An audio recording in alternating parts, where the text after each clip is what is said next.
Hey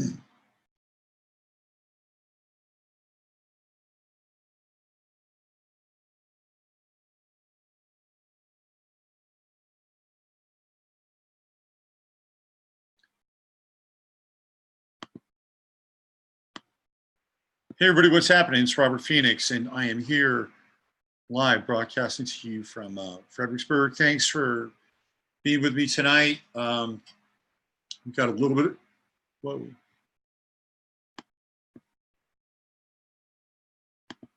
So I apologize for getting a bit of a late start. I was doing another show earlier with Jimmy Brent out of Las Vegas, and Jimmy does a really, really good job. And I was on there for an hour. I believe it's called Truth Matrix. Let me just make sure I get the right. Let's see, what do we got here? I'll have Jimmy's information. I'm sorry, I'm kind of spacing out on it. It's been a busy day, busy week, super busy month. But I'll have the link up, and I did Jimmy's show, I think about a month and a half ago, maybe 2 months ago. Beyond the Matrix. That's the name of the show, Beyond the Matrix. He's really, really good. And he's going to be at G. Edward Griffin's Expo in Las Vegas, I think on the first weekend of November, the Red Pill Expo. So if you're in Las Vegas and you're into this stuff and you're around there during that time, maybe you want to go check that out. And I know there's going to be a lot of speakers, presenters, and Jimmy will be there. Say hello to Jimmy too. All right, well, we're here now, and it is Sunday Night Astro Live. Again, I apologize for being a little on the late side. Just working on a few things. I've got a really interesting show. It may not be an incredibly long show tonight. I always say that, and I want to go for 90 minutes or 2 hours. But I found some really fascinating shit about Trump's chart, which I'm going to get into. So let me check out chat. There's Anna, Lori, Judy. Hey, what's going on, Scoobs? There's Joan. Hi, Jennifer. And let's see, Mary. Hi, Mary. What's happening? What's happening? Let's see. The gang is assembling. Everybody's saying hi to each other. That's great. How is everyone? Getting some notices. Oh, of course. There he is, the astrological cat. Hello, Cross Potent. Getting a lot of notices from people. Should I play a song? Yeah, play a song. So you can have his song embedded in your head for the next 24 hours. So we've got to play the Jasper astrological song. So we're getting a lot of notices now from people in California signaling that they're safe. Wow. Another fire. It is burning like crazy. Possibly on the verge of being out of control.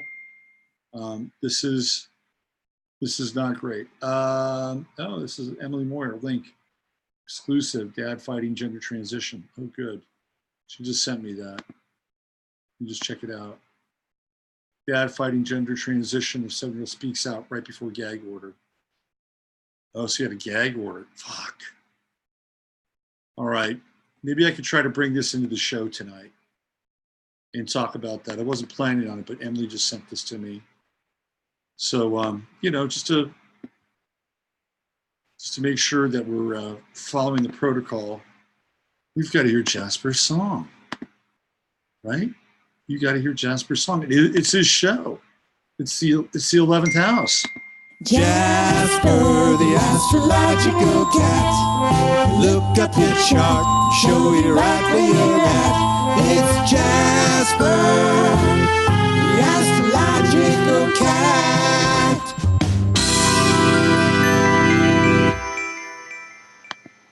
All right, again, thank you to Gabrielle and Caroline for putting that together. It's always fun to play that. So, yeah, I'm getting a lot of Facebook notices from California where people are essentially saying that they're safe. It is not good. This is not good. And my mother, who is not far from Martinez. Now, what's happening is that the fire is starting to come down from Sonoma County. And we're looking at possibly Vallejo, Martinez. It's not where my mother lives, but it's not that far away. And I got a really disturbing email from her or text from her that they're planning on cutting off the power for 5 days. So this is the Kincaid fire. This is what we're dealing with. I want to get into this 1 second. I want to check my settings here. Preferences. Give me just 1 sec. I want to make sure that my settings are. Yeah, it's much better. There we go. Much better. I like that sound better. I've just found out that that there are. Let me do this now too. Yeah, there we go. That there are settings inside of these various services that I use for the microphone, and I've been thinking for a very long time now that once I make my settings on my computer, that they determine how these other services are going to interpret my sound. That's not the case. So I just found that out, and I bet you're hearing a difference now, right? So this is a big deal. What's going on in Northern California? Yeah, it's not good. It's not good. We got power outages in the shadow of Mercury retrograde and some pretty intense aspects that we're looking at for the week ahead. And right now we're going into that really dark moon. This is the the most balsamic phase of the moon. And by the time you get up tomorrow, we'll have a new moon, but it will also be in opposition to Uranus, right where the sun is. So we have a sun, moon, Uranus opposition, and that's really unstable. It's very, very unstable. And, the moon is, Monday is the moon day, right? It's Luna. It's Luna. It's the Lunas, right? That's Monday. So we're going to have a new moon on Monday. Cue up Duran Duran. And it's a Scorpio moon, and it's not the best place for the moon. So, kind of watch your feelings over the next 48 days, because when we get into these new moon cycles, we're setting essentially the clock until from this synodic cycle, from the new moon to the full moon. It's one synodic cycle, right? So we're setting our internal clock and calibrating it with this celestial and emotional metronome. And in Scorpio, it can get really intense. It doesn't always bring out our best nature in Scorpio. Now, one of the things that I've talked about with the Scorpio moon is that once a person with a Scorpio moon, once they master their Scorpio moon, then it's a really amazing kind of thing to witness in a person. It's not the easiest moon to handle.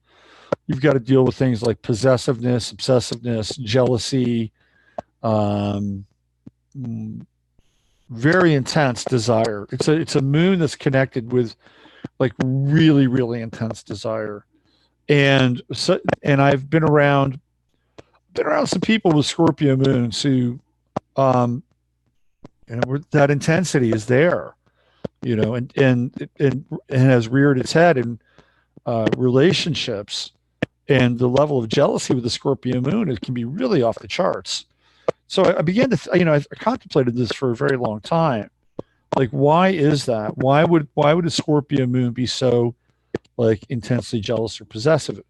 It has to do with the fact that people with Scorpio moons experience things at really, really deep levels. So if you're in a relationship and you're involved with somebody who's a Scorpio moon person, I bet you by and large that sex is pretty good. Like if you're connecting with somebody who's a Scorpio moon, it's deep, it's powerful, it's intense. So most of the time, not all the time, but most of the time, I would say it can be a really powerful sexual experience for both people, but specifically and sort of appropriately for the person with the Scorpio moon, because they're the recipient of this intense kind of confluence of emotion and this second chakra, second chakra opening, connecting down in the first chakra, really grounding through that experience. So the Scorpio moon is capable, somebody with a Scorpio moon is capable of experiencing a lot of pleasure. So what happens then is that when they bond with that, they connect with that with another person, if they haven't, figured that out or gone through their own process and kind of looked a green-eyed monster straight in the eye, it can get really crazy and out of control because they don't want another person to be able to experience what they've experienced. By and large, that's been my experience, and that's kind of how I interpret it. And that's why, the ugly green-eyed monster can, pop up. It's not because it's irrational, it's because it's experienced. Much more intensity and ecstasy.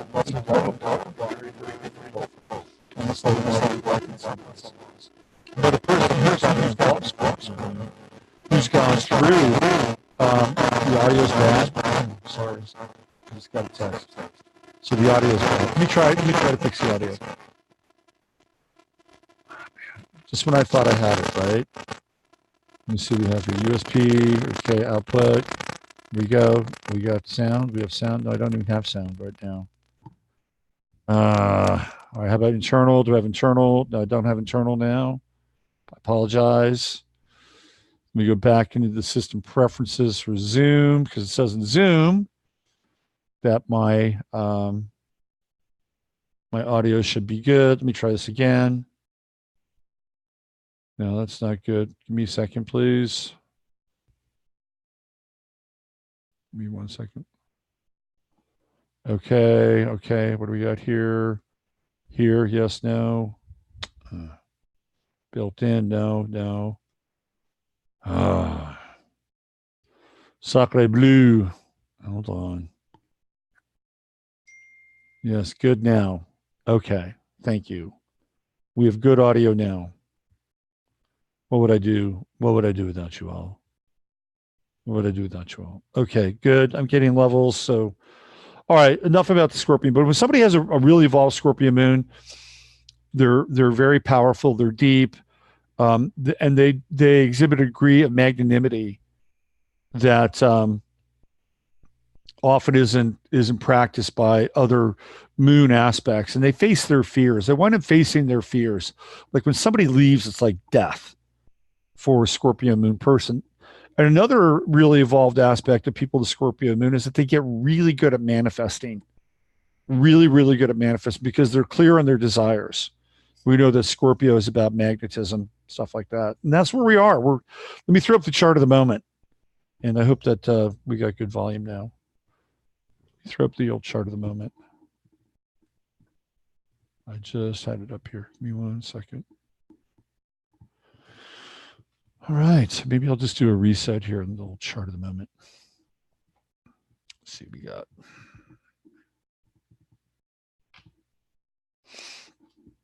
Now I need to make another setting change. Okay, we're good there.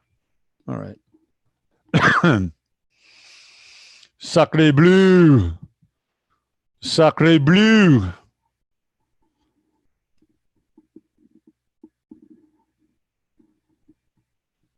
All right, what do we got? Okay, here it is. There it is.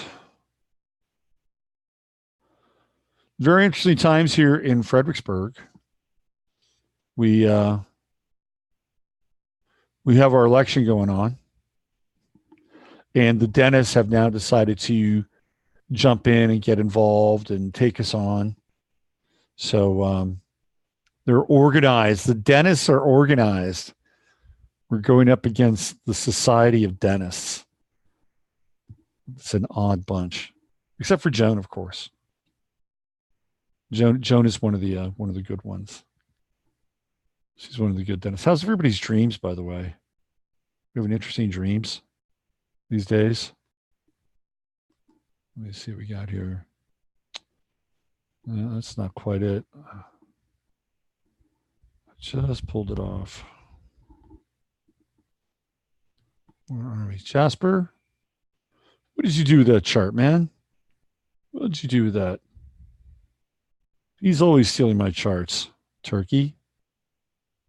He's always stealing. Let me just do a screen share and find this.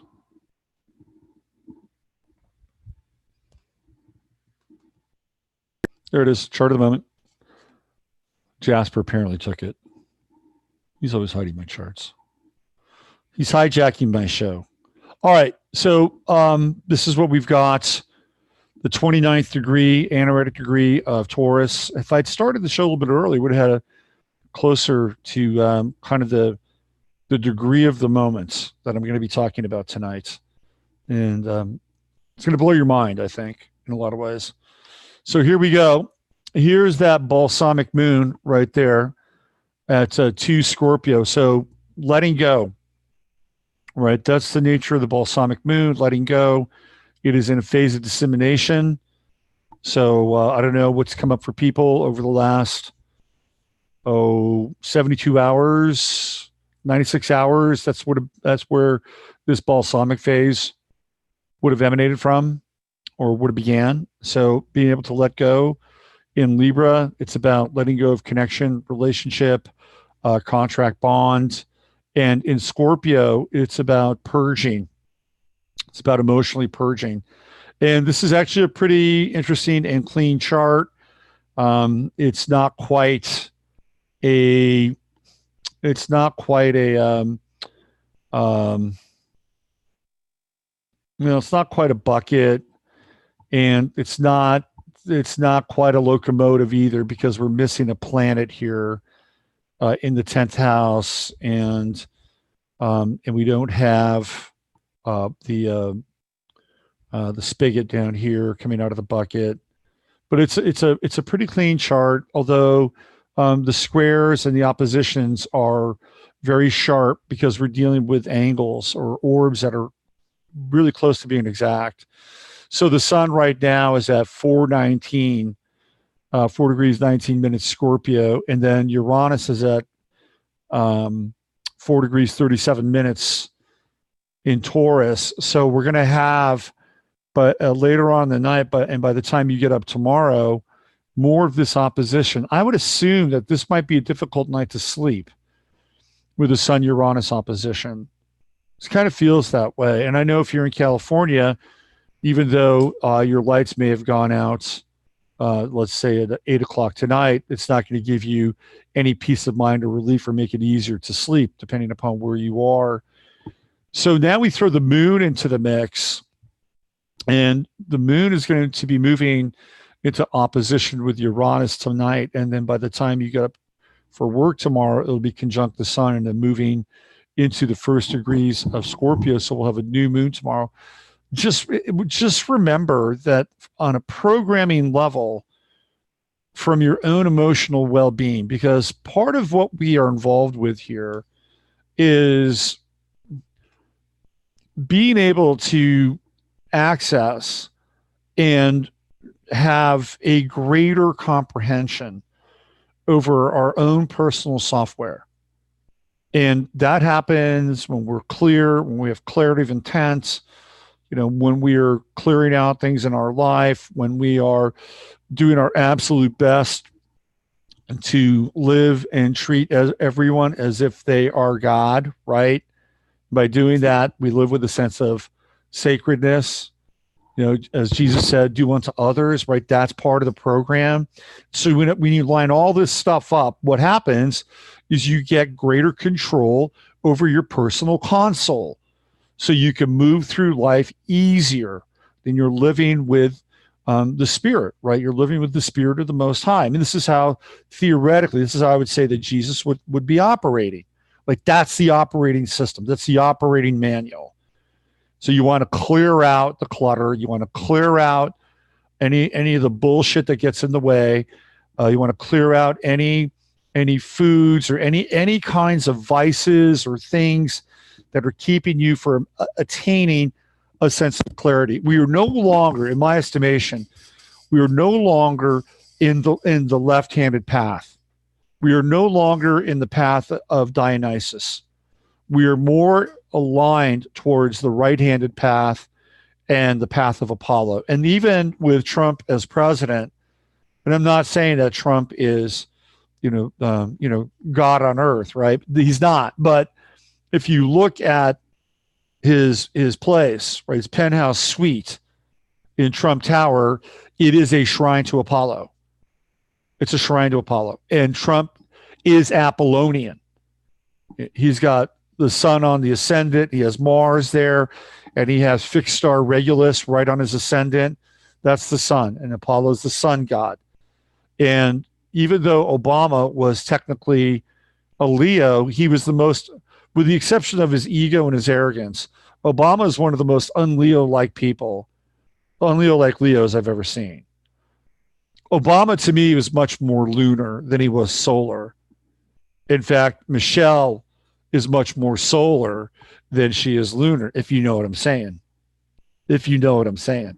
I just saw this picture of Michelle Obama, and she was walking next to Barack Obama.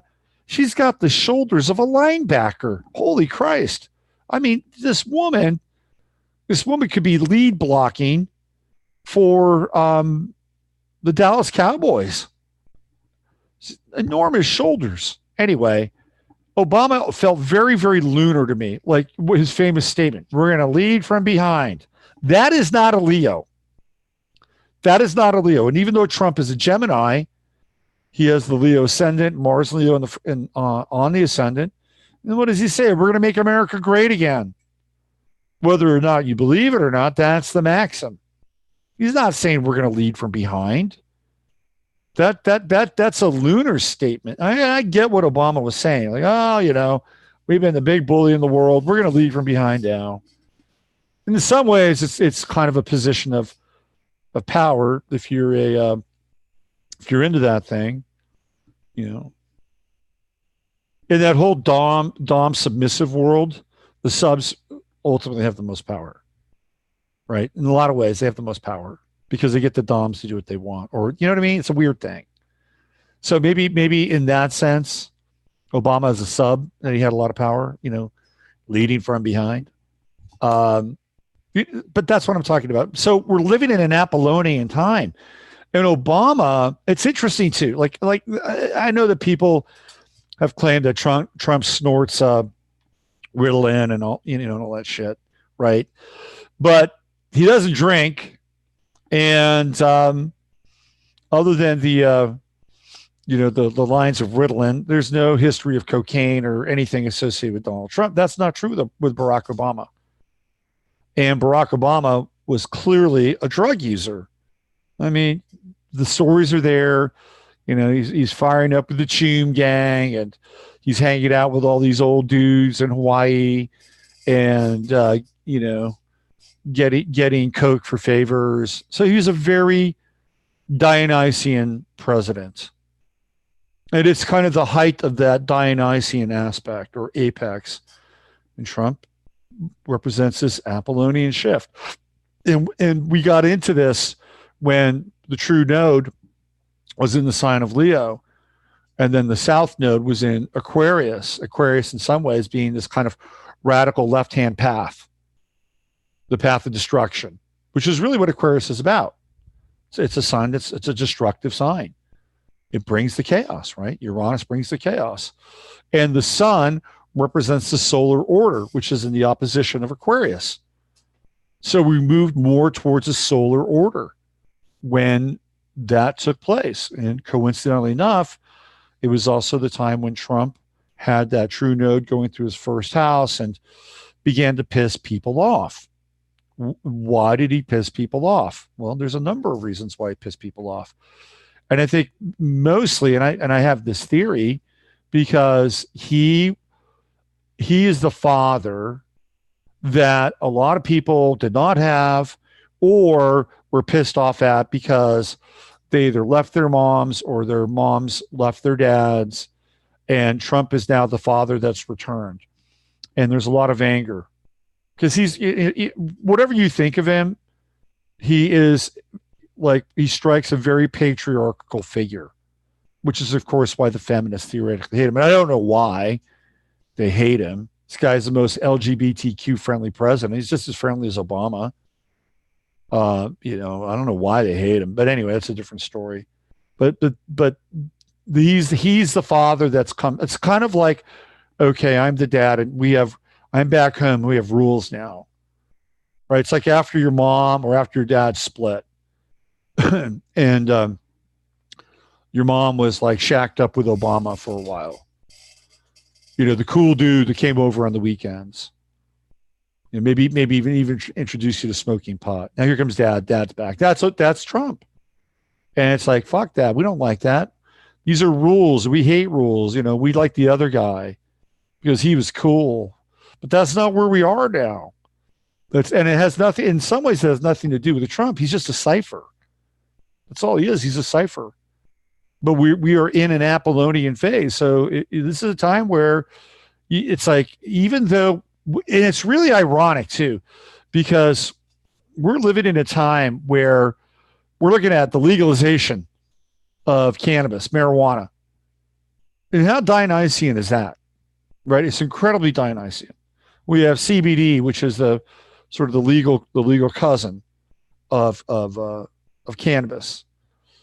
And yet we're also dealing with the scourge on the human refuse in a lot of ways. And it's tragic and unfortunate, of people who've been addicted to really hardcore drugs like fentanyl and OxyContin, these really hardcore opiates that are just way more dangerous than just straight heroin or straight morphine. I mean, these are really, really bad drugs.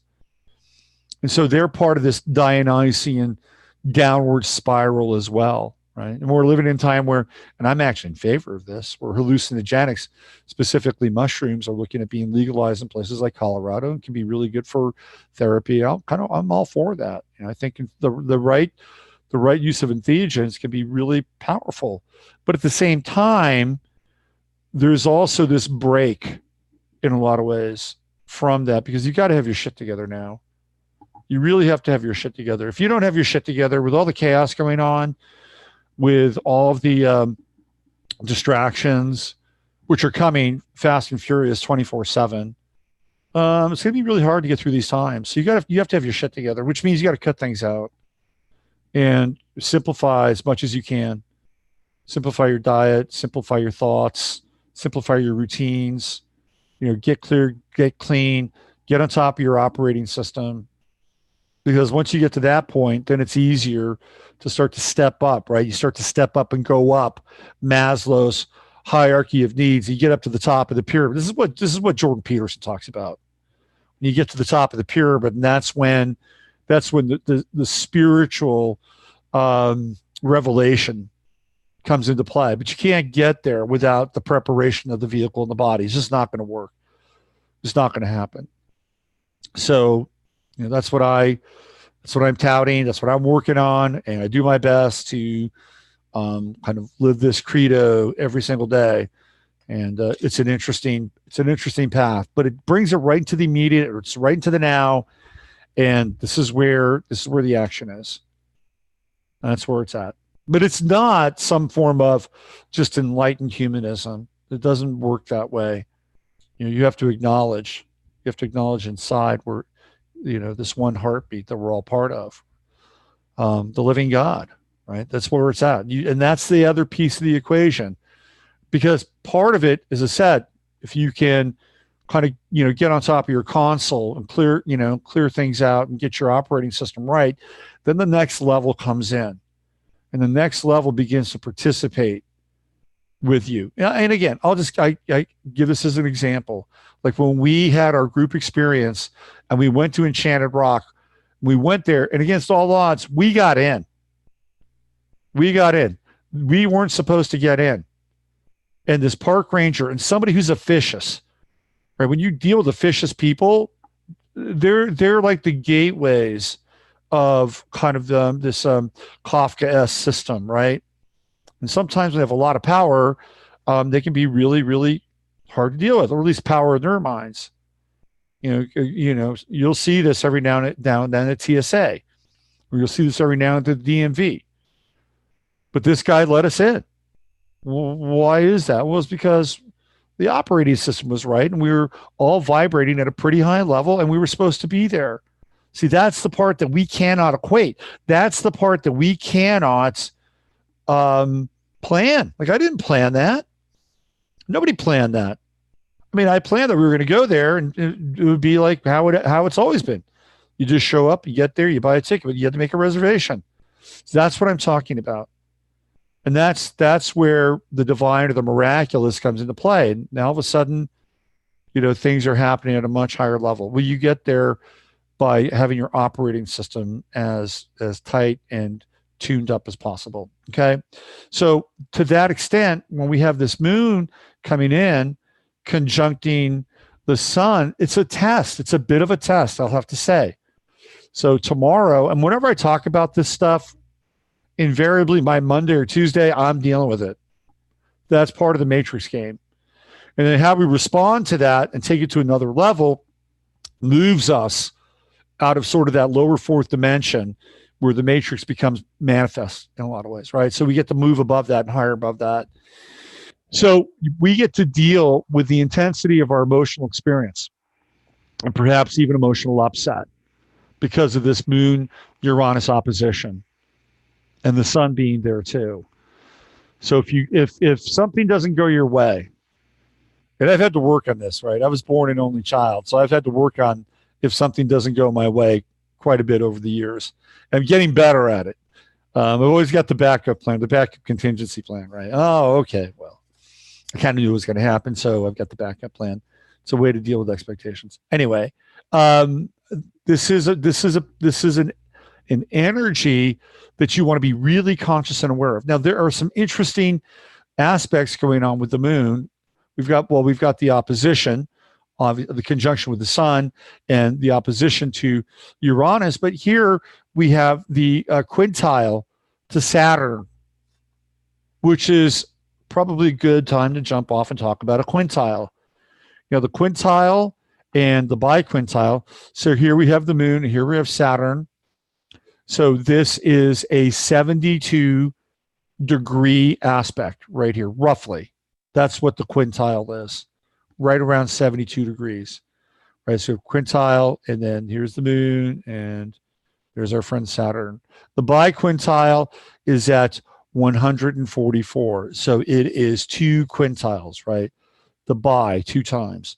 And the quintile and the biquintile, they're like spiritual gold inside the chart. Now, trines, you come into this lifetime, theoretically, the trines are there. You pick them up, you can use them. Sextiles you're working on. Quintiles and biquintiles are like gifts. Like you're blessed in some way, shape, or form.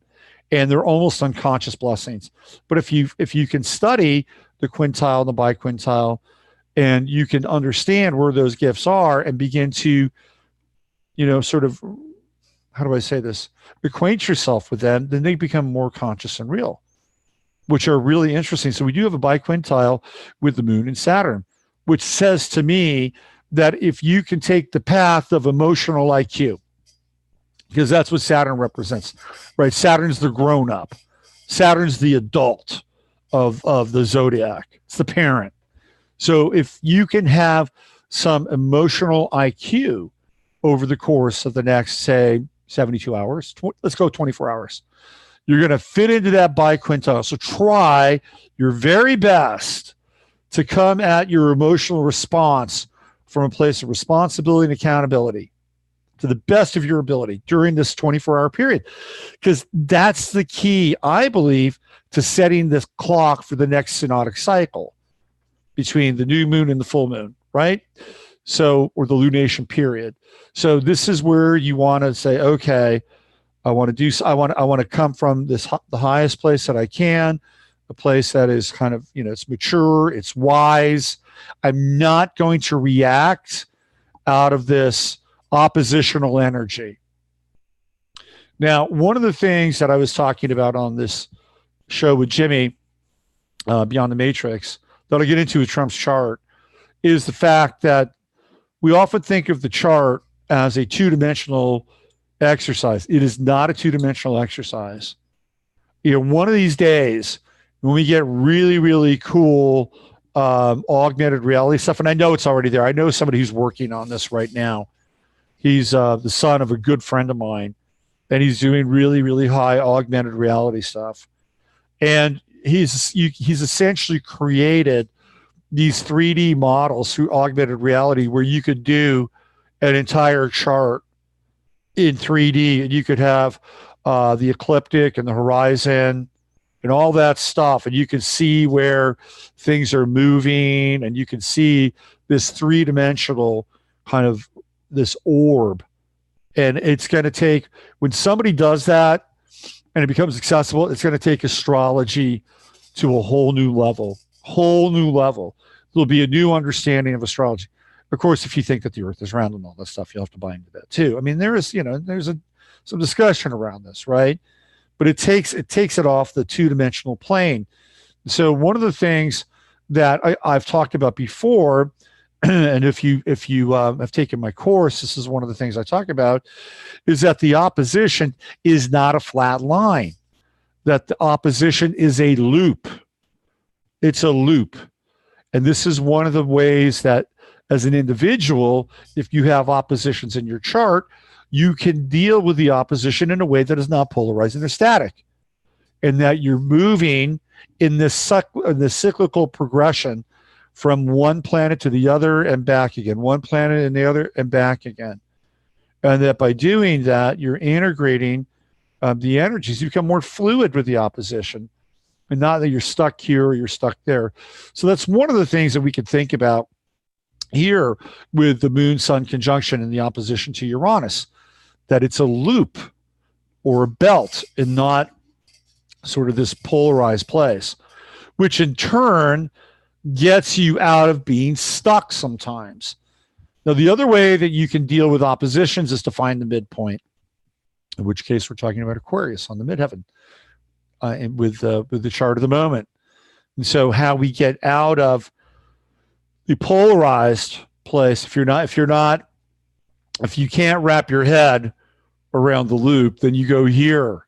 It's another way of looking at it. This is how we find this midpoint, the rectification of rectifying the opposition. We go into the midpoint. This is the higher level. Aquarius in the alchemy of the fixed signs is the higher level, right? It's the eagle. So we're coming from higher consciousness. We're coming from a perspective that is above this very intense oppositional force and oppositional energy. Not below, not from here, but from up here. Okay. So this is what we're dealing with as we move into this week. And this is a really important week because we're coming into a Monday, Lunas, the moon day. We have a new moon, and we also have the opposition to Uranus. And then we have a unique quintile between the moon and Saturn, right? A unique quintile here. And these are two forces that normally they're very, very different, obviously, because in astrology, they're oppositional, right? Capricorn, Cancer, Saturn, they're oppositional. And here they're not oppositional. Here they're working together. They're working towards some higher good with the quintile. Now, the other thing that I was talking about is that we have Jupiter, which is breaking free from Neptune. And that is, it is happening. That Jupiter movement away from that T-square with Neptune, we're just seeing like truth spill out all over the place, whether it's LeBron James or Hunter Biden or Katie Hill or, somebody, I wish I could find just right out of my head, Lindsey Graham, whoever, Mitt Romney. I think Mitt Romney is going to be going through some revelatory moments here in the not so distant future. Isn't he a Taurus? What is Mitt Romney's sign? I'll find out in a minute. Anyway, So the truth thing is happening. It is on. It is really on. And also, it's in the sign of Sagittarius. And what have we been dealing with Jupiter and Sagittarius, especially as it relates to like somebody like Hunter Biden, is we're dealing with, foreign governments, Ukraine and China, which is very Jupiter and Sagittarian. So the more Jupiter begins to separate from Neptune, this greater kind of body of revelation is at hand. And what we witnessed with the square is that it was very difficult to get to the truth. Very, very difficult.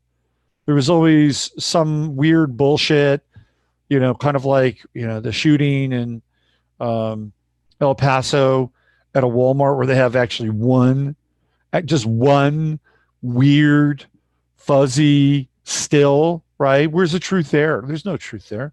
We know Walmarts are wired.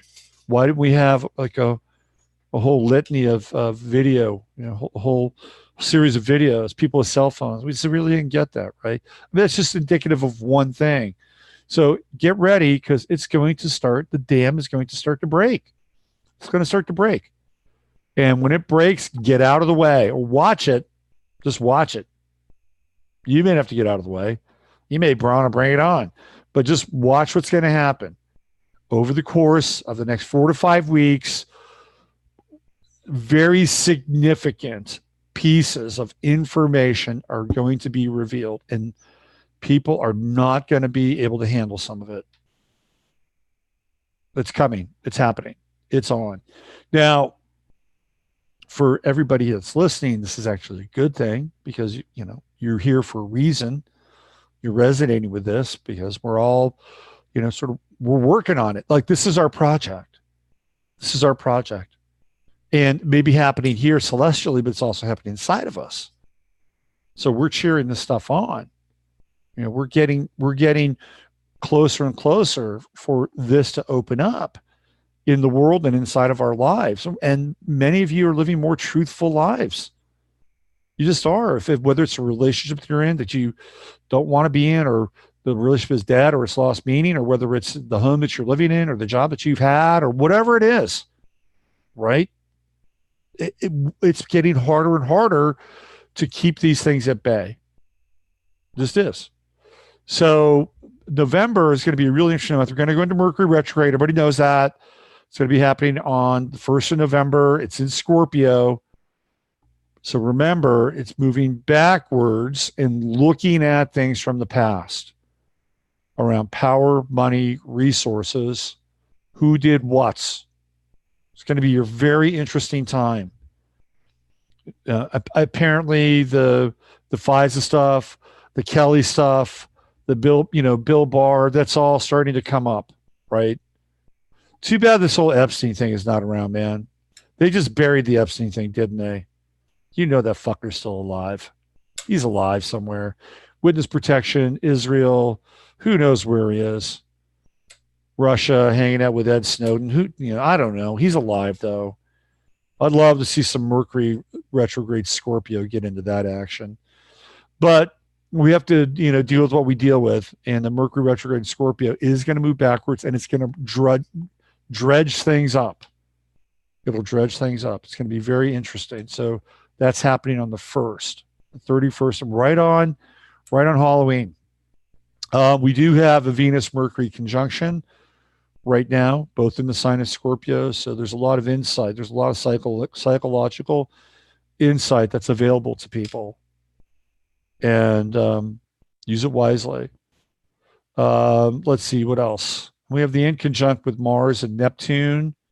Well, that's interesting. That's interesting. How would I describe that?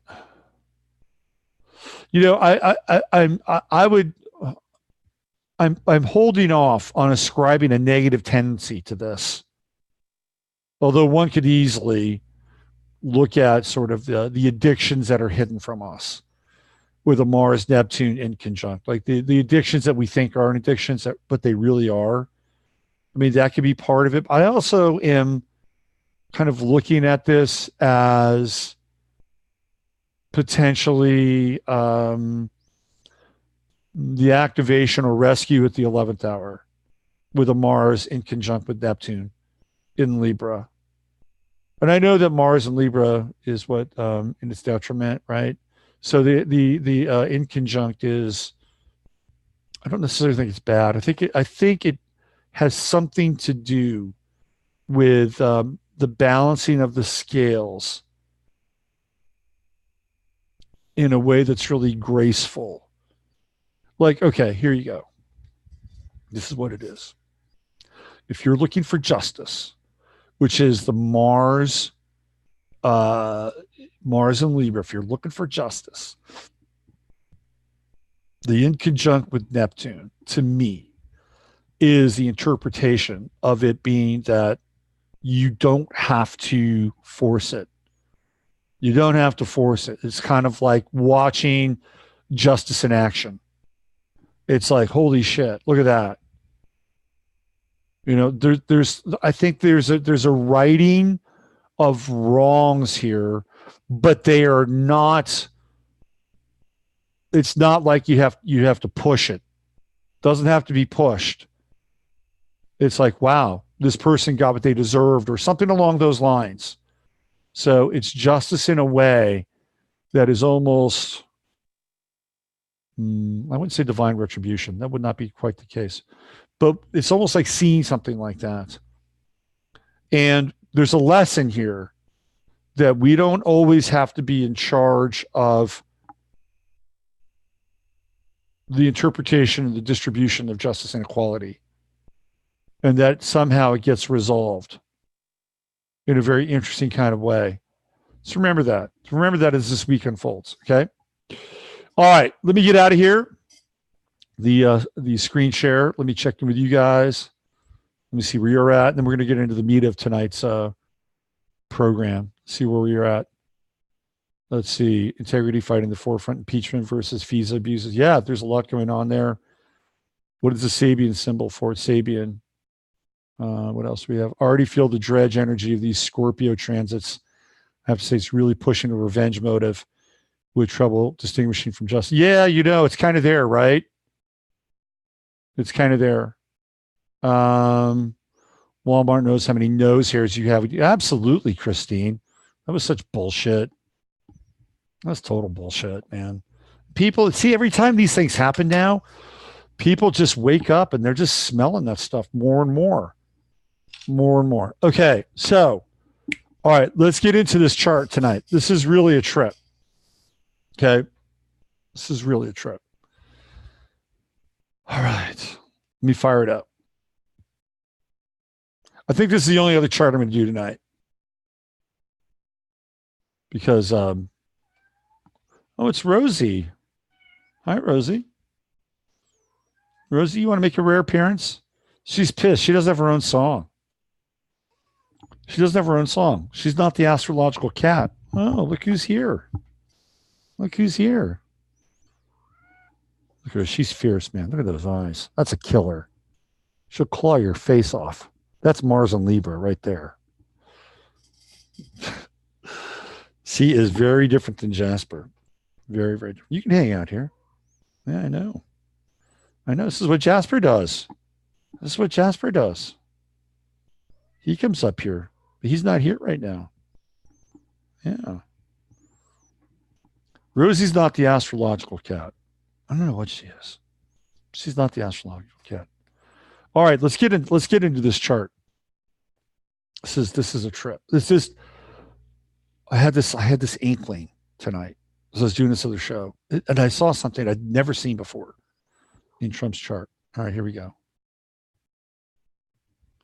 All right, we know the chart. There it is. The Donald's chart. We know he's got fixed star Regulus right in his ascendant. We know that he's got Mars and Leo, conjunct Regulus, conjunct the ascendant. And this is the chart. And I was talking to Jimmy about this. Like if you were part of a royal family or a bloodline and somebody brought you the court astrologer, somebody brought you this chart, you would say this is a chart of destiny. It has to do with fixed star Regulus on the ascendant in Mars there. And quite honestly, this would be an individual that you would probably target and work with, because they would be raised for some ultimate goal and purpose, which would be here to rule. I mean, that's the way it is. This is the way it is. In a lot of ways, Trump has done that. What's really interesting about Trump is that one of his mentors was Roy Cohn, who's like one of the most vile fucking people of the 20th century. I mean, this guy was just vile, really bad news. Very smart, cagey, underhanded. So it was like Roy Cohn was like Trump's teacher from the dark side, And then one of his other teachers was, what was his name? The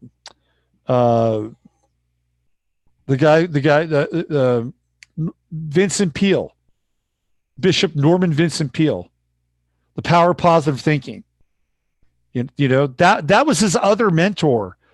So you have this one guy who's a bishop and he's really into positive thinking, and you hear this with Trump all the time. Awesome, great, fantastic. So he's kind of like this, on the Gemini side, he's like his Obi-Wan Kenobi in that realm. And then on the other side, he's got, Darth Roy Cohen. And that's very much very, very akin to Trump, in the Gemini style things. And by the way, this is really interesting too, is that Will Smith's latest movie, Gemini Man, total flop. Nobody's going to see it. No one's going to see it. Now, how does this interact? You remember I started to talk about, I talked about this, was it not this last Friday before last, the solutions. I talked about the Gemini timeline and Trump. You guys have heard this thing, right? So the Gemini Man, which is, again, this kind of bifurcation, of these timelines, it flopped. It's imploded. And what's the other sign of Gemini? It is Sagittarius. We're dealing with the galactic center. Very, very different kind of energy. So we're moving more towards a Sagittarian reunification of this kind of, how do I say it? This the macro, right? There was a word I was working on in my head, but it didn't quite come. But it's going to come. But it's interesting, right? And look, I don't know if Will Smith was somebody who badmouthed Trump, but I was talking with Jimmy today over on the show, and again, I was looking at this opposition here with his moon, his eclipse moon, and then the sun here, the true node Uranus. Again, looking at it from this place of being kind of cyclical, right, and outside of the 2D representation. And that this would be somehow connected to what's going on with this, quote unquote, Trump curse. I think it's right here. I think it's right here in this opposition. Because when the opposition does something against Trump, something happens here. And it's part of this kind of cyclical or cyclotronic kind of pattern that is not static. It's not static at all. Anyway, all right. So that's not really what I wanted to talk about. What I wanted to talk about was this, right? This is Algol, fixed star Algol on the midheaven, right? So fixed star Algol is a star that is in the constellation of Taurus, and it is connected to what? Decapitation, right? Kaput. I think Kaput is actually in there in the constellation. Anyway, it's also connected with Medusa and the Medusa's head, the decapitation of it's another name for Algol, right? It's the star of Medusa's head who'd been decapitated. So I looked at this and I said, holy shit, there's something here about this placement in Trump in another time. So the first thing that popped into my head about fixed star Algol was this. Right there. God, she's creepy looking. If she's even a she. Anyway, here we go. Decapitation. Decapitation. Right on the midheaven for all to see. Didn't work out so well for her, did it? Nope. But this is a clue, right? This is a clue. You know, the false head, the synthetic head decapitated and removed from the body. This was a ritual, by the way. It wasn't just some kind of comedy stunt. They were working on a ritual. It was a decapitation ritual. And Trump's got Algol right on his midheaven. So then I thought to myself, well, when did this happen? When did we see decapitations occur?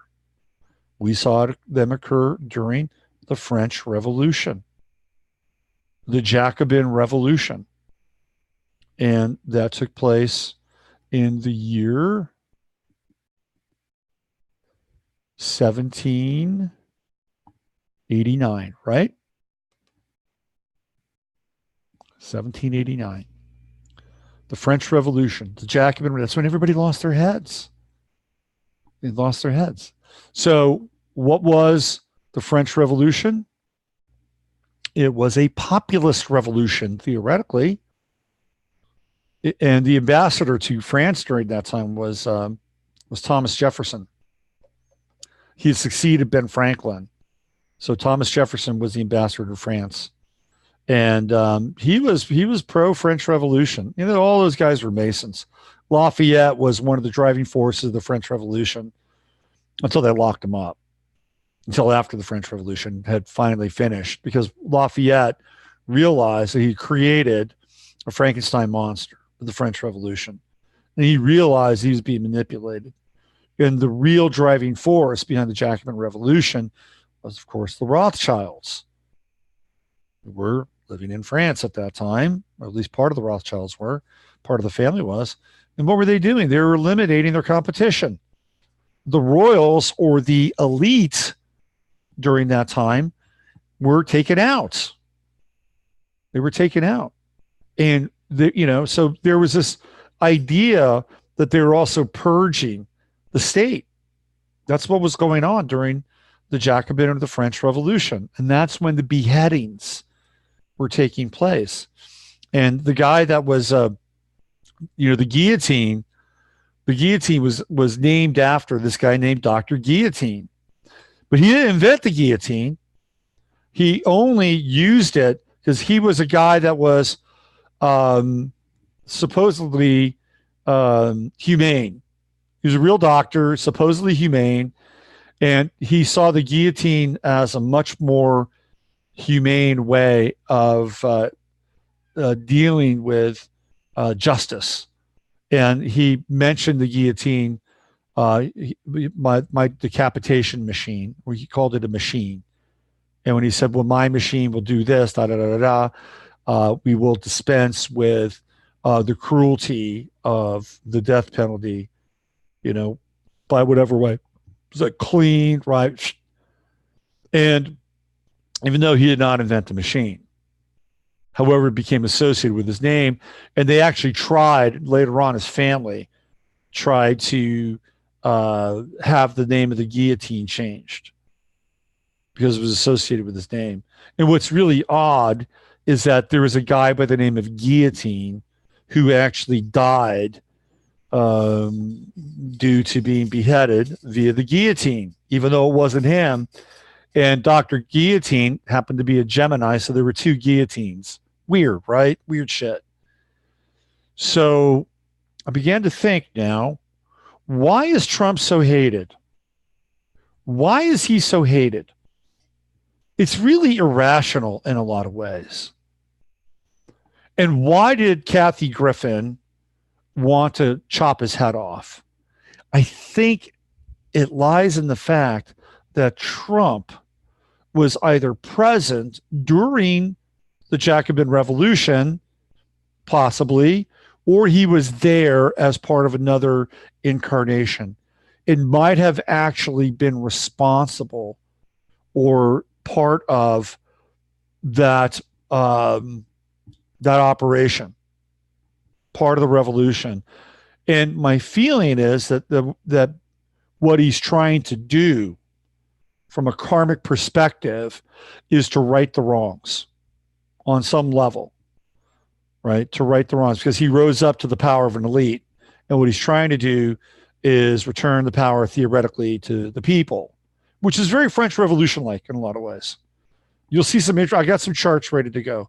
But my sense is that this 24 degrees or this fixed star Algol right on his midheaven has something to do with Trump's association with the French Revolution. By the way, this guillotine guy was a Mason as well. And ironically, he was also one of the first backers of vaccines. So Mr. Guillotine, Dr. Guillotine, not only had his family name associated with the killing machine, but is also on record as being one of France's first physicians that supported the use of vaccinations. What a legacy, huh? What a legacy for Dr. Guillotine. Okay, so I have a chart here, and it happens to be June 14th of the French Revolution.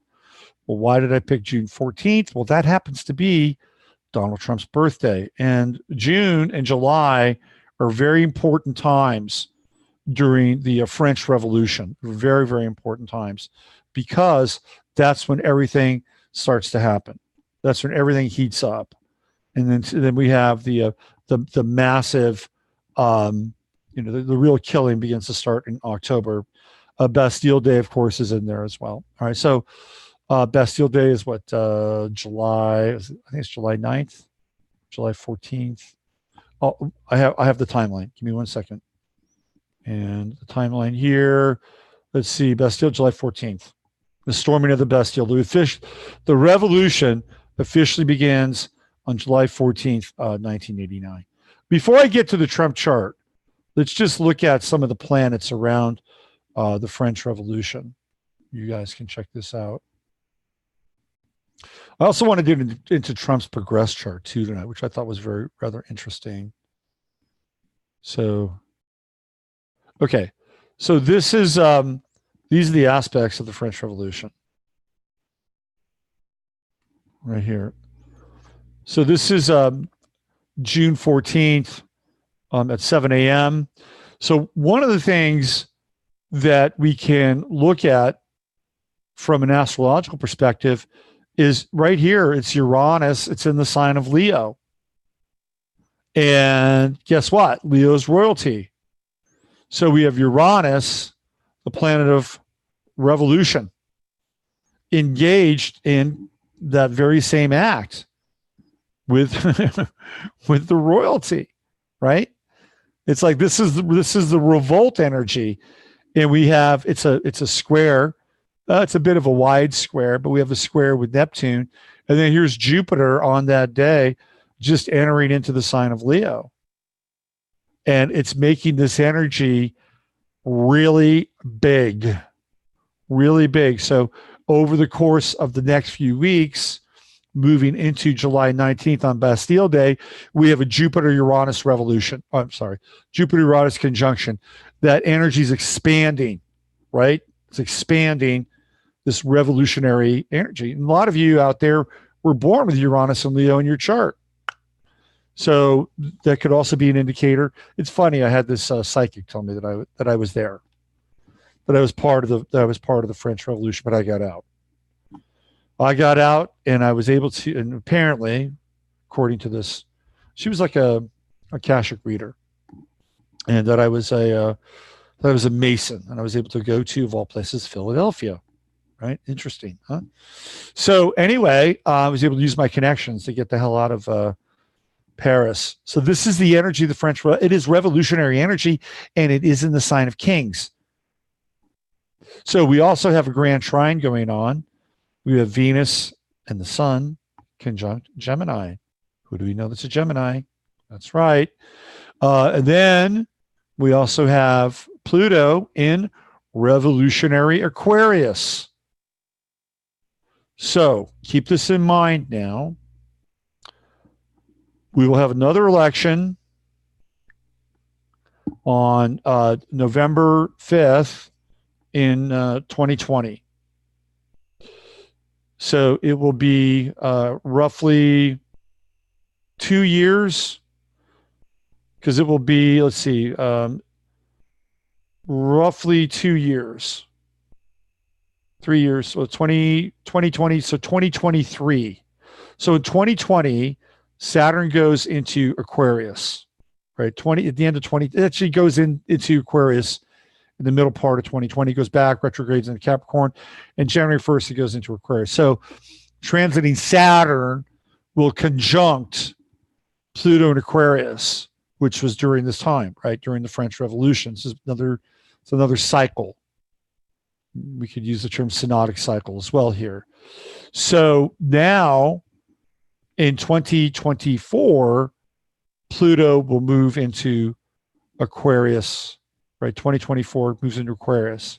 And in 2024, that would be theoretically the next election, post the 2020 election, right? And during that time, Saturn will be in Pisces. So we're looking at two aspects that are reminiscent of the French Revolution. We'll have Saturn in Pisces, and we'll have Pluto in Aquarius during that time.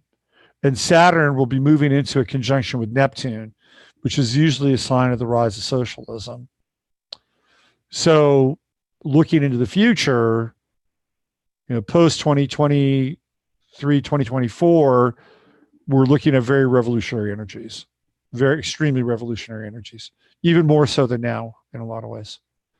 So, okay, I just wanted to give you kind of a heads up. Oh, look what we have here. There's Mars, Taurus, just a few degrees off of fixed star Algol. So between now, which is Sunday, June 14, 1789, and July 19th, which is when Bastille Day happens, Mars will cross fixed star Algol and thus set in motion the operation of the killing machines that will take place during the French Revolution. So let's put this up with Trump's chart. See what it looks like. I actually have it.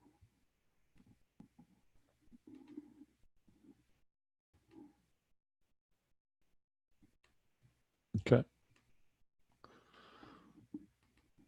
All right. So I used Trump's birthday, June 14th. So the French Revolution is on the outer wheel.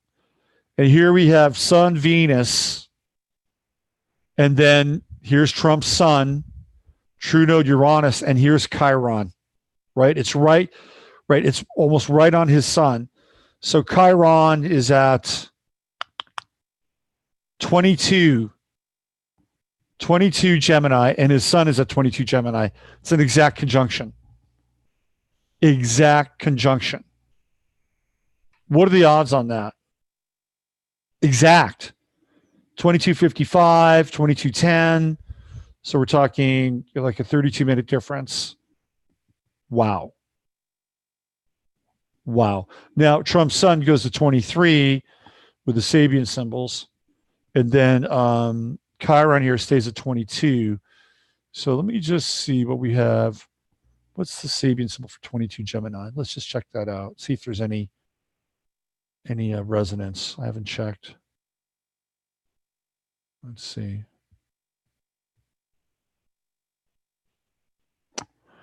Well, leading into 22 Gemini, interestingly enough, is Gemini 21, coming right into that cycle, a tumultuous labor demonstration, the revolutionary impact of mental concepts on the collective emotions and desires of man. So 21 Gemini is right here It's right next to 22 Gemini. And the sequence of Sabian symbols can be very important. Like both Linda Hill and Dane Rudyer generally read them in threes. So if you're looking at 22, you would look at 21, and then you would look at 23. Right? So 21, they would be part of kind of a story, right? It would be the resolution. It's not quite like problem, reaction, solution, but it would be thesis, antithesis, and then maybe synthesis, right? So 21, Gemini 21, this symbol parallels the one that began the process of exteriorization, Gemini 16. Okay. And what is Gemini 16? It is a woman activist in an emotional speech dramatizing her cause. Okay. So 21, the tumultuous labor demonstration. But the process is seen here operating definitively at the level of collective responses. The mass of men have been aroused by mental images. So this is where Chiron is, right? Chiron, even though it didn't exist during that time, right? Let's see.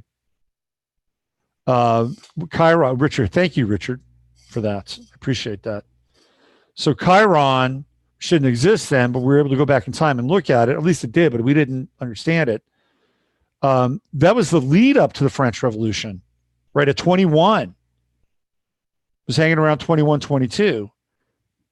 And so, okay, let me this also applies to the individual person in whom contrasting spheres of activity have taken shape as a result of the mind-based individualizing process.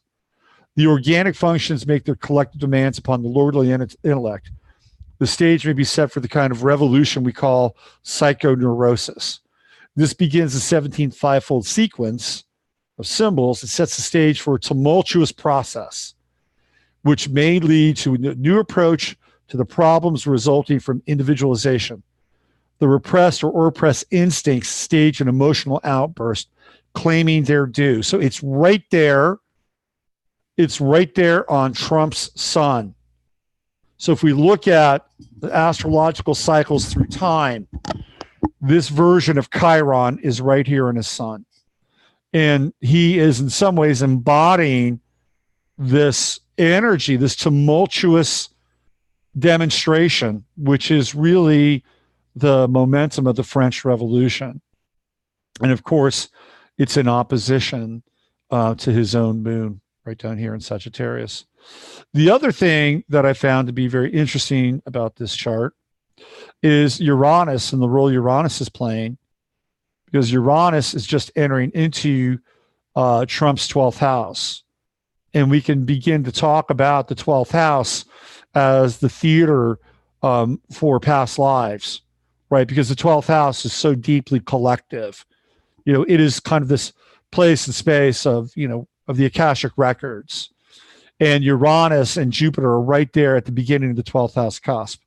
And anytime you get right in at the beginning of a house, that's when those energies are the most intense, right? They're coming in. It's like when a sign goes into, when a planet goes into a new sign, like 0 or 1, that's when the energies are the most intense. The same thing can be said for the actual ingress into a house. So we have these revolutionary energies right in the cusp of his 12th house, which to me is representative of something that's happened in the deep past and potentially even the reanimation of that. So here we have Mars right here, right? There's Mars. This is, again, the solar return. It is within conjunction of the midheaven and fixed star Algol right here. And that we even have it in conjunct with Mars going right down into Jupiter and then Neptune in Libra, which is also a very, very important kind of aspect for the French Revolution, because, you know, what one of the rallying cries during that time was liberté, liberté, right? And we associate liberty in a lot of ways with Libra and the scales of justice and balance. And Trump also has his natal Neptune in the sign of Libra as well. So he's sharing kind of almost, it's not quite a Neptune return with the French Revolution, but, it's fairly close. It's by sign. Neptune is pretty deep here and Trump is right at the beginning. So we have this in conjunct with the moon, which is in Pisces, which represents the past, by the way. And this in conjunct with Mars and Neptune, which is also has a lot to do with victimization. And it's interesting because what did we talk about? What was I talking about earlier tonight? I was talking about the Mars in conjunct with Neptune. That was one of the things I was talking about. I swear to God, I did not see this before, but we have the Mars in conjunct with Neptune. Now, obviously, Mars is in different signs with Neptune, correct? So this is trippy. This is really trippy. It is a Mars in conjunct, and we're talking about a Mars in conjunct in Trump's chart. And this is also about victimization. Victimization and ultimately the hand of justice. Wow, this is really interesting. And so what if people have been, and I don't get it. I mean, I don't get the victimization thing. I don't get TDS. I do not get Trump derangement syndrome. I just don't. I don't. All these people claim that they're being harmed. I don't see it. That's not to say that there aren't things that we should be concerned about. We should be concerned about 5G. And if Trump is, wanting to roll this stuff out like AstroTurf, we should be concerned about it. We should be concerned maybe about his incestuous relationship with his son-in-law. We should be maybe concerned about some of these things. So there are things that we need to, stay on top of and be aware of. But I don't see how or why people should feel victimized here. I don't get it. I don't see it. And what's interesting now, and again, this gets back into this opposition where the backfire is taking place, right? The backfire with the impeachment stuff, he's getting more popular. He's getting more popular due to the impeachment. It's like he's like taking the energy and he's eating the energy. It's becoming more popular as a result of this, which is fascinating shit, if you ask me. But I don't see the victimization. It is a phantom victimization. I guess if you're a woman and you've got a lot of, kind of stuff invested in women's rights to the body and abortion, I guess maybe you could kind of go down the path of the victim there and feel like, that maybe because there's less money going to Planned Parenthood or whatever, that he's been invested in this, and the people surrounding him, these dominionist Christians are involved in it. Yeah, maybe you can feel victimized with that, but I don't know. You may want to rethink that on some level. I don't see any victimization. I just don't. And that's like this phantom Neptune in conjunct here going on. I don't get it. I don't get it at all. I'm not seeing it. I'm just not seeing it. And then maybe you're somebody who's like looking after the working poor, and you're saying, well, the rich have, like you're Robert Reich or Bernie Sanders. Oh, the rich are just profiting like crazy over Trump. I heard this thing on NPR, and places like Walmart and Target, they cannot fill positions fast enough. They are underemployed. You know why? Because they're doing well. And I'm not a big fan of Walmart or Target, but they're reaching kind of record levels of unemployment, and they're struggling to fill jobs. And in fact, they're having to go back to kids and get kids from high school to work at Walmart and Target. Remember when kids in high school from the 70s and 80s used to have jobs where they'd work at places like that? That doesn't really happen anymore. Well, guess what? Target and Walmart are starting to have to go to high schools to recruit kids because they need workers. This flies in the face. I heard this on NPR. And you know that NPR has been left-leaning ever since Johnson created NPR. National Public Radio was created during the Great Society and the War on Poverty. It was one of these large government apparatuses that was founded and funded during that time. So you have NPR reporting a positive story about work and employment. Meanwhile, Bernie Sanders and Robert Reich just want to rattle off how the rich are getting richer. Okay, well, maybe that's the case. But there are other people that are beginning to benefit from what's happening. Lowest unemployment in the black community in decades. It's happening now. So where is the victimization? I'm not getting it. And I'm not saying everything's perfect. It's not. But this is the inconjunct. So we have phantom victimization, and yet we're going to see ultimately this interesting kind of moment, this interesting how do I say this, actualization of justice taking place. And there's a grand trine here, right, with the kite pattern. Fascinating. I think this is really fascinating. Saturn's ingressing into the 8th house, Saturn in Pisces, squaring off against Trump's sun and Trump's moon from this period of time as well. 8th house, death. It's right at the beginning. Look, Saturn's right at the beginning of his 8th house. Uranus, Jupiter, right at the beginning of the 12th house. These are the hidden houses, death and past lives. Is this mutual reception? Not quite. We have Saturn in Pisces in Scorpio's house. And then we have Pluto, I guess, maybe it's mutual reception because we have Pluto, which is the ruler of Scorpio in Pisces house. So we do have mutual reception here. Anyway, my sense with this chart is that Trump was there. He was there. He was there, and he was part of what happened during the Jacobin Revolution. And whether he's, Donald Trump, time traveler, Donald Trump, reincarnator, he was there, and this is a pattern that is being played out. And what's interesting is that we have two versions, of course, because he's Trump and he's a Gemini, with the revolution, right? We have one side, which is the left, which is decidedly Bolshevik in nature, in my opinion.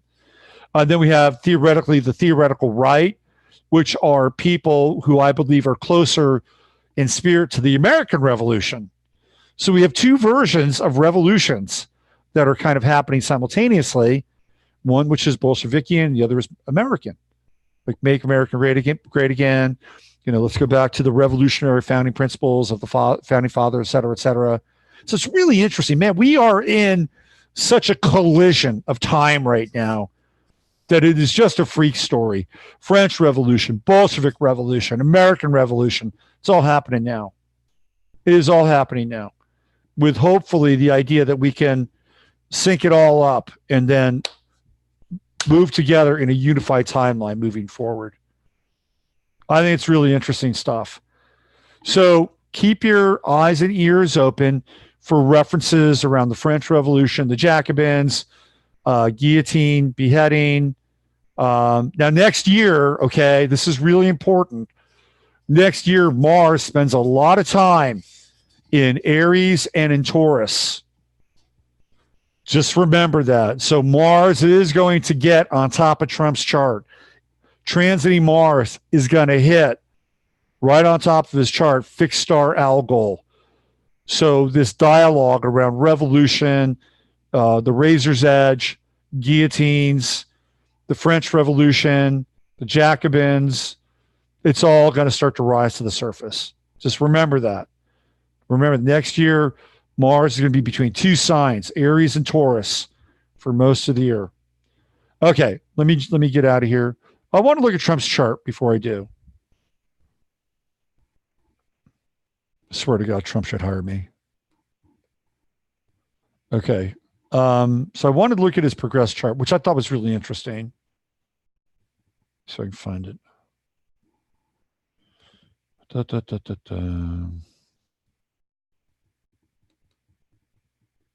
It's here. Hold on.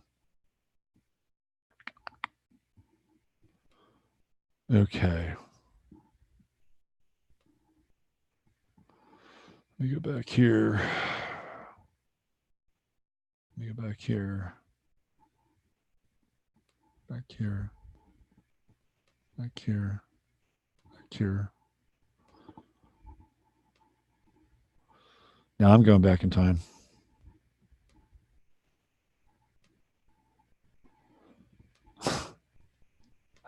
All right, hold on. You know what's really interesting? At least I thought it was interesting.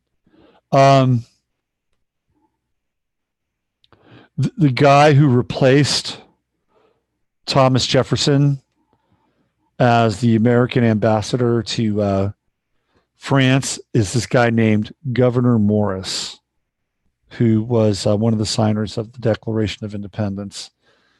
And he was not down with the French Revolution.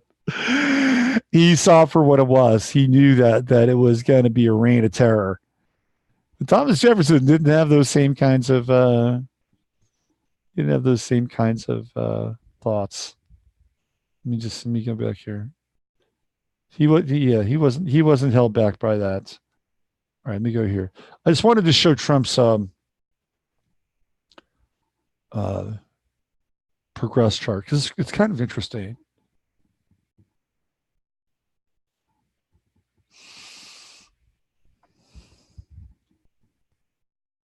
Okay, here we go. All right. Let me just throw some transits in here. Now, I'm not going to do his progress on his natal, but I just want to show this. It's interesting. All right. Okay, so Trump and his progress chart is that he's now a progressed Virgo. Isn't that interesting? And he's been a progressed Virgo now for 3 years. So that takes us back to 2016 and when he was running for president. So theoretically, when you run for president, you want to serve your country, right? And what sign is connected with serve? It's Virgo. What's interesting about Trump's chart is that his progressed sun, I think his progressed sun hit Regulus, which was Regulus is now at 0 Virgo, by the way. Like fixed star, it moved and went from Leo to Virgo. So it was in Leo for a very long time. And now it's in Virgo. And I always thought that when fixed star Regulus moved from Leo to Virgo, that it represented the sea change and that the servants would become the kings. And when Trump's sun hit 0 Virgo, it was conjunct fixed star Regulus, which had moved to 0 Virgo, and that's when he started to run for president. Talk about timing, right? Timing. And what has been his motto or maxim was to get, if you look at his inauguration speech, you can say he's a liar or bullshit or whatever, but he said that I want to give the government or the governance or the process back to the people. And that's very Virgoan. It's very Virgoan. Now his moon, his progressed moon, has just gone into Virgo. And so we have a new moon in Virgo conjunct the sun. This is really interesting. So Trump, for the next 2 years, because that's how long the lunation cycle is for the progress chart, is in the spirit of service. This is where it's at with this chart. Spirit of service. And he's at 27 Libra. That's right there. This is the Via Combusta, the burning path, right? 27 degrees. And he's moving slowly towards Scorpio ascendant. He'll be a Scorpio rising in 3 years, which will be roughly, theoretically, if he's elected again, towards the end of his presidency, which would indicate sort of this new phase, new cycle, and that would be indicative of Scorpio and death, right? Part of this. He's also going through an interesting Saturn opposition now, which is going to be taking place during this eclipse cycle that's coming up in January. And the Saturn opposition represents the sea change and how an individual operates. So it's going to be very interesting.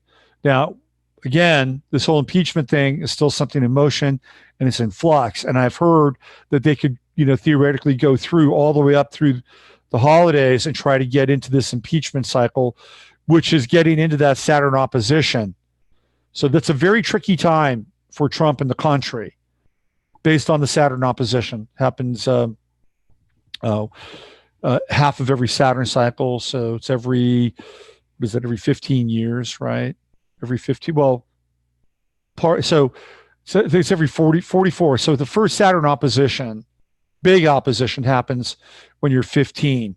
And then 30 years after that, it happens at 45. And then the next one happens. So it's a 30-year cycle based on the oppositions. And during that opposition, it's a major change. It's a significant change. So he's going through one that's going to happen right around that eclipse phase during Christmas. So keep your eyes on that period. But this dude is into service now. He's into service. And with Saturn on his midheaven, he's having to deal with the karmic responsibility around being a freaking president with Saturn on the midheaven. And then next year, it's going to be exact. It's really interesting. He's got 2 areas of the chart. Look at this.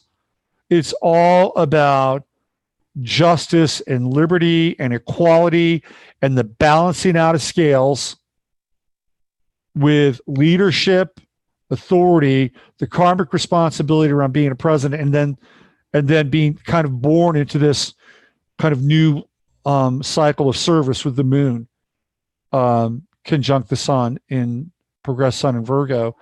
And right now, transiting Mars is at 15 Libra, and his progressed Mars is at 11 Libra. So this Mars cycle has been really good for him. However, in the 12th house, he's still dealing with the potential for hidden enemies, and it's right there. He's been dealing with that for a while now. It's baked into his chart. Anyway, interesting stuff. Really interesting stuff. And when progressed Mars, transiting Mars hits his progressed ascendant, so we're talking what? In December?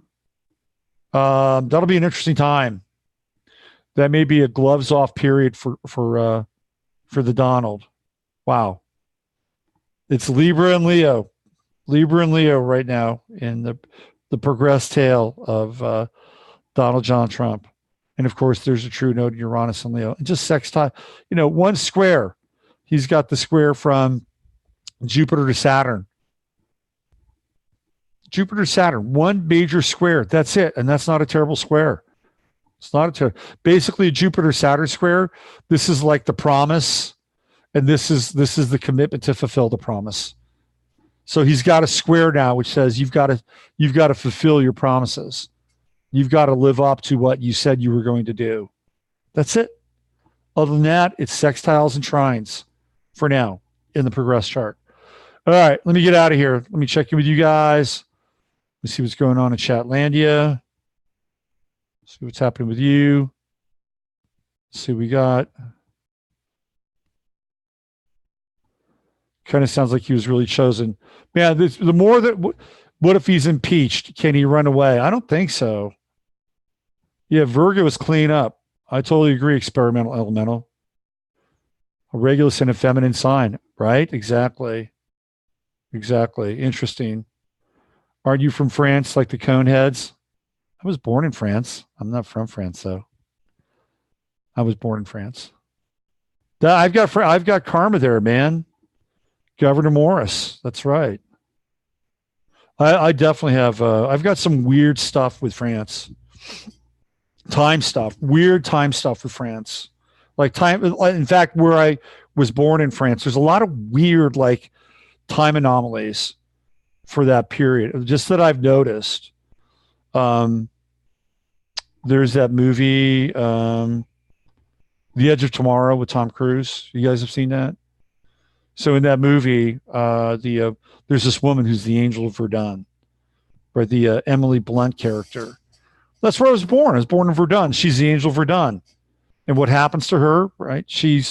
Was involved in this weird time thing where she gets to die and live again and die, live again and die, live again. And she was able to basically figure out how the enemy worked because of this thing that happened to her. And then the same thing happens to Tom Cruise. So he's able to die in. So, what's really interesting, right? What's really interesting is that the denouement of that movie happens in Paris. It happens in Paris. And they have this, the Louvre is where, I believe it's the Louvre, right?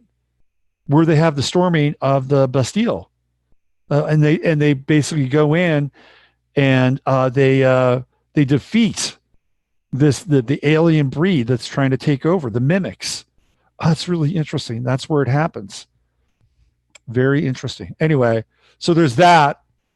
And then there's this weird thing with Philip K. Dick. They used to play the song on my, it was like a minute and a half clip that I made with Philip K. Dick. And he would say, he was talking about, you change one thing, you change the matrix. He says this more than anything. And it's a speech that he gives about time and the cycles of time, and where he goes to the future and he sees the future. And he gives this speech in a place called Metz. And Metz is right next to Verdun.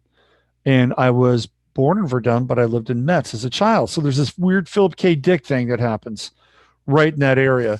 And then there's this other movie, which is about this guy who winds up going through this portal. It's like a movie from about 2011, 2012. It's an independent movie. It's kind of cool, though. He winds up going through this time portal from World War I to modern day Los Angeles. And he was a fighter pilot, and he's an English fighter pilot. But he gets tossed out of his plane with an explosion over Verdun. Right? And he goes through. So it's really weird. This time thing is really weird. But there is a connection to there. And that's where I dropped in. Anyway. What else? Anything else? Check out Trump's progress chart for the next election. Very interesting. The next election, man, is bloody. Would love to see Republican Party chart. And when will they finally? They're starting to defend him. Finally, we met in France, 70s. Hey, Magic Mika, thanks for showing up. We're about ready to shut it down now. Oh, he must be scaring these plebes to death. Wow, thinking about the 6th house Virgos should be the public servants. Let's see. My ancestor, that's so funny. And it's, what's up with a bunch of us having headaches the last few days? Good question. I don't know, really. I would say that Chiron and Aries is very headache related. There are people that are going through a lot of stuff with their headaches and eyes. I would say it's very Chiron and Aries related, dealing with the head and the wound to the head. What's Chiron doing? Anything interesting? Squaring Jupiter. Not much happened with Chiron. I don't know. Let me think about it, Judy. Let me think about it. I'll cogitate on it. All right. I'm out of here. Thank you, everybody. Thanks for showing up. Thanks for being a part of tonight's show. And just to, being a part of this exploration with astrology and seeing how we can work with it and look at it through time, through cycles of time, and where we can see some really, really interesting connections. And it takes us out of the two-dimensional realm of astrology, and we can see it as kind of this flowing and really non-linear kind of participatory agency in our lives. And it reminds us that even our lives often are not linear, even though we think they are. So thanks again. All right. Use your head to discern what's real and your heart to stay open to what's possible. I'm Robert Phoenix. Thanks for joining me. And I'll be back on Tuesday with 15 Minutes of Flame. And I'm going to try and do it live from a local radio station here in town, where I'm going to be talking about our fluoride campaign, which is neck and neck. All right. Say a prayer for us so we can end fluoridation here in Fredericksburg. And I'm serious about that. We need all the help we can get here. We need all the divine intervention we can get. And we're putting a lot of sweat, a lot of equity, and a lot of time. And, if it doesn't happen, but we're trying to cover all our bases. So, any divine intervention and your prayers are certainly welcome. All right. Have a good night. I'll see you guys on Tuesday.